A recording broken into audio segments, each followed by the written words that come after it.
एक समय की बात है। एक पंडित अपनी पत्नी को लेने के लिए ससुराल जा रहा था। तभी उसे रास्ते में एक व्यक्ति मिला।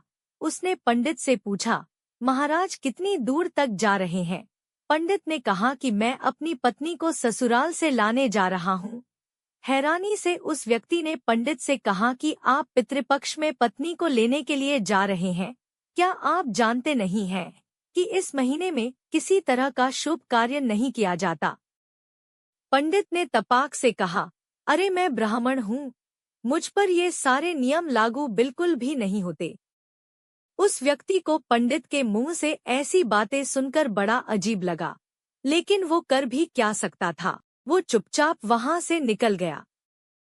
पंडित भी अपने रास्ते की ओर चलते चले गए और कुछ देर बाद ससुराल पहुंचे। वहां पहुंचते ही उनका खूब आदर सत्कार हुआ, लेकिन लड़की वालों ने भी पितृपक्ष में बेटी को घर से ससुराल भेजने से मना कर दिया। ब्राह्मण भी मानने वालों में से थे नहीं। उन्होंने जिद पकड़ ली कि वो अपनी पत्नी को लेकर ही जाएंगे और होते होते वो अपनी पत्नी को लेकर अपने घर की ओर निकल पड़े।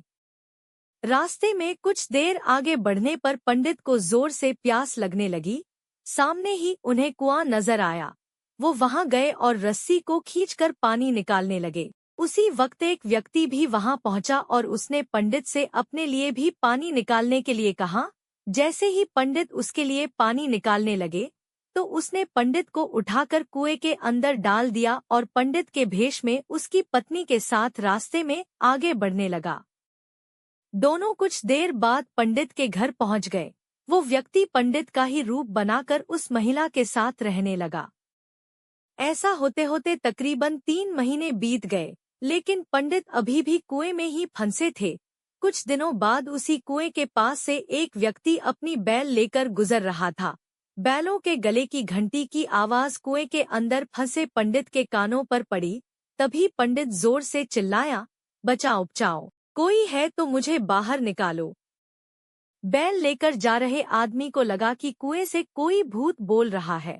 फिर भी वो हिम्मत करके कुएं के पास गया और पूछा, कौन हो तुम? पंडित ने कुएं के अंदर से ही उस व्यक्ति को अपने साथ हुई पूरी घटना के बारे में बता दिया। सब कुछ सुनकर उस इंसान का दिल भर आया और पंडित को कुएं से बाहर निकाल लिया। कुएं से निकलते ही पंडित फटाफट अपनी पत्नी से मिलने के लिए गांव पहुंच गया। वहां जाते ही उसे पता चला कि उसी के भेष का एक इंसान गांव में रह रहा है। पंडित ने अपने पिता को बताया कि मैं आपका असली बेटा हूँ। इसने मुझे कुएं में धक्का मार दिया था और मेरा रूप लेकर यहाँ आ गया है। यही बात पंडित पूरे गांव वालों को बोलने लगा, लेकिन किसी ने उसकी बात पर भरोसा नहीं किया। बात इतनी बढ़ी कि राजा के पास तक पहुंच गई। राजा ने पूरा मामला सुनने के बाद एक बड़ा सा चबूतरा बनवाकर पूरे राज्य के लोगों को बुलाया, साथ ही एक लोटा भी वहां रख दिया। जब सभी लोग वहां पहुंच गए तो राजा ने दोनों से पूछा, तुम में से असली पंडित कौन है? जवाब में दोनों ने कहा, मैं असली हूँ, मैं असली हूँ। इस बात को सुनते ही राजा ने कहा कि जो भी जल्दी से इस लोटे में घुसकर बाहर निकलेगा, उसी को मैं असली पंडित घोषित कर दूंगा। इतना सुनने पर झट से एक पंडित लोटे के अंदर घुस गया। इतने में राजा ने लोटे का ढक्कन तेजी से बंद कर दिया। लोटे के अंदर बंद होते ही वो चिल्लाने लगा कि राजा मुझे माफ कर दो, मैं आगे से ऐसा कुछ नहीं करूंगा। इतना सब देखकर लोग समझ गए कि असली पंडित कौन है। सबको पता चल गया कि वो भूत था जो लोटे में घुस गया था।